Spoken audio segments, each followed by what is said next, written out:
Okay, I can't remember which video I mentioned it in, but this gasket was wrong. So I've used one of my tricks, if you like. I soaked it in water and put it back on and put the magnets on it and the bolts in to hold it in place. You can see that it's curling up now that it's dried, trying to shrink back in. That's what happens when you use cheap paper and cheap manufacturer. Well done, Britain, England. So now what I intend to do is put this back cover on and seal it all up. Oh, but I do have to find the plug, don't I, for the come on, cover. All right, let's get that on. Okay, cover is fitted. Handbrake mechanism's there. That's loose at the moment because I'm not sure exactly the position I want it in. I believe it's that one, and I will have to tighten it up for that, and that's a bit of a pain actually, because you have to kind of spin this bit, which means I'll have to take the spring off and take this shaft out, but that's okay. As you will see, there is gasket goo that has oozed out around each bolt. I'm going to let that dry and then I'll clean that up later, and obviously gasket goo that has eked out around the edge here. And I used an oil resistant one, ultra black is what I've used. I torqued the nuts down. I couldn't find a definitive setting. They seem to range from, I think it was, hang on, there was somebody that said it was 14 to 26. So I figured, what the hell, I'll do it to 20, and I did it by feel. You know, when it was 20, I thought, yeah, that feels about right. So that's what I set it at and left it at, and you know, I've been doing this long enough. I think I know when I'm tightening things correctly or over tightening them, and I can't say I've never done that. Right, my next task, what is it? I'm going to make up a brake pipe. Why? Because I just feel like it. I've got the one done on this caliper. I'm going to make the one up for this caliper over here. I've got an odd piece of brake pipe that I'm going to use and see how it goes. And if it doesn't work out, then I'll make another one. It's just what you got to do. All right. Yeah, onward and upward. Back in a sec. I'm just starting to do what everybody calls dry build. In other words, put shit together before you do it finally. And that's what I've done here with the shield, the retainer for the seal, and the brake caliper holder. These bolts, whilst they do look lovely and shiny, I will be zinc plating those. I've got a zinc plating kit that I'll use. As you can see now, the cover is on. Well, obviously you saw that in the last bit. I did say that I was going to clean these off. I've changed my mind. I'm going to leave them there as an added sealant. It's under the car. It's not going to be seen. They don't look terrible anyway, so I've decided I'm going to just leave it as it is. And hopefully that will help keep it sealed. Again, this is the other side. This is the left-hand side. And everything fits into place nicely. I've noted that this bare edge here, I would definitely be painting that just to give it some protection from rust.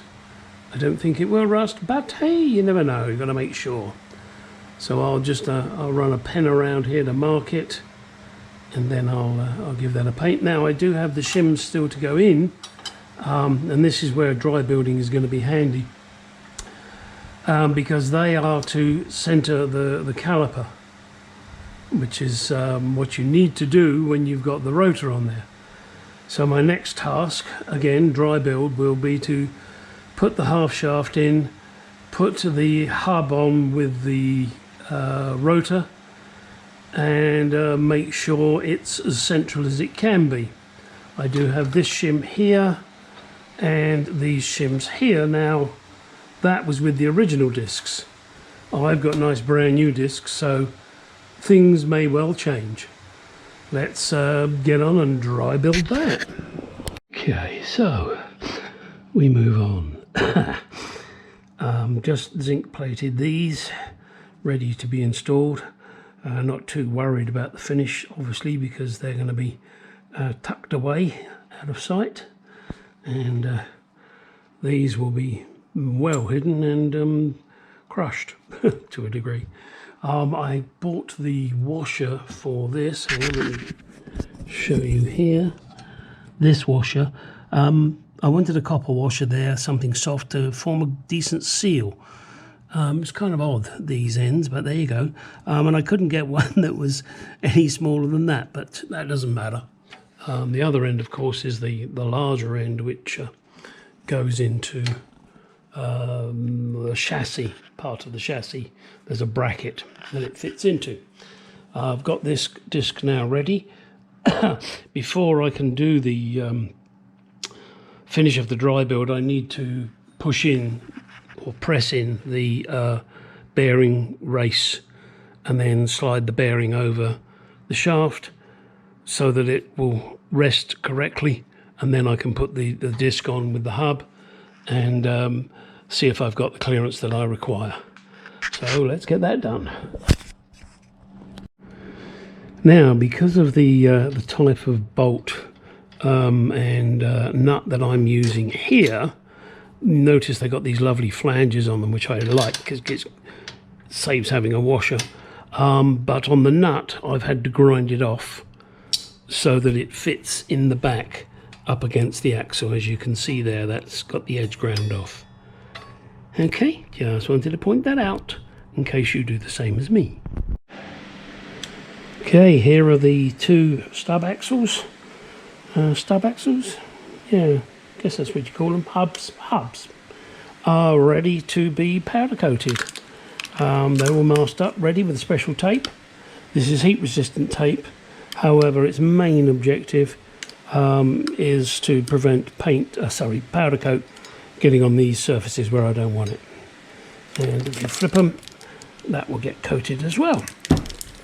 So let's go get it done. This is it, they're powder coated. Obviously this is just one of them, so let's unwrap it and have a look, shall we?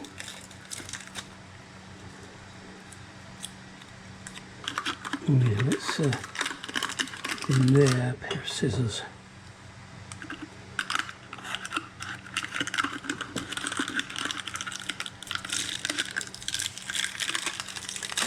Got a little bit there I need to scrape off.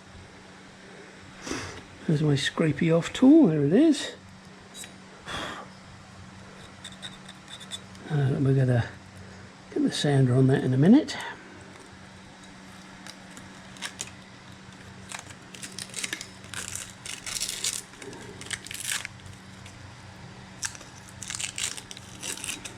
Okay, this, as you can see, says R for right. Okay, let's have a look here.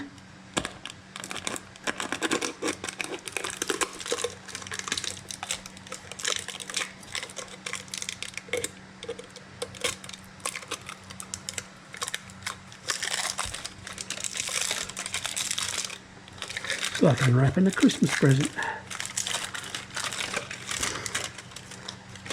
Or if you prefer, a birthday present, because then it's all yours and nobody else gets any.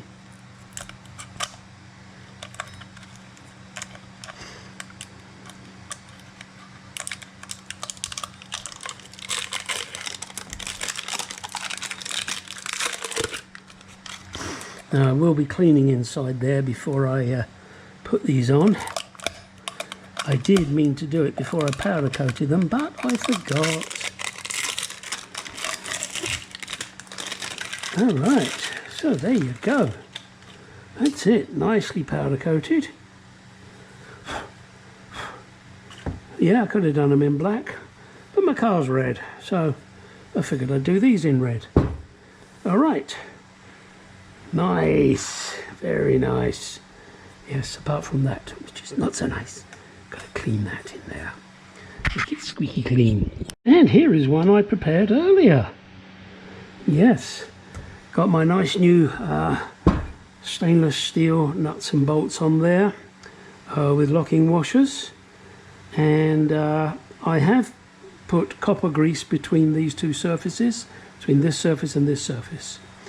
I've used red Loctite on these nuts and torqued them to 100 foot-pounds. No, don't lie, I torqued them to 90 foot-pounds. I couldn't find a spec that told me what they should be, but I figured with a spring washer, Loctite and 90 foot-pounds, that ain't going nowhere. But there she is, looking good. Now this is the left one, so that will be ready to go on. Got a little chip here, I shall deal with that before I put it on and make everything look hunky-dory. Right, now you know what's coming. Get on there, garage, go do some shit.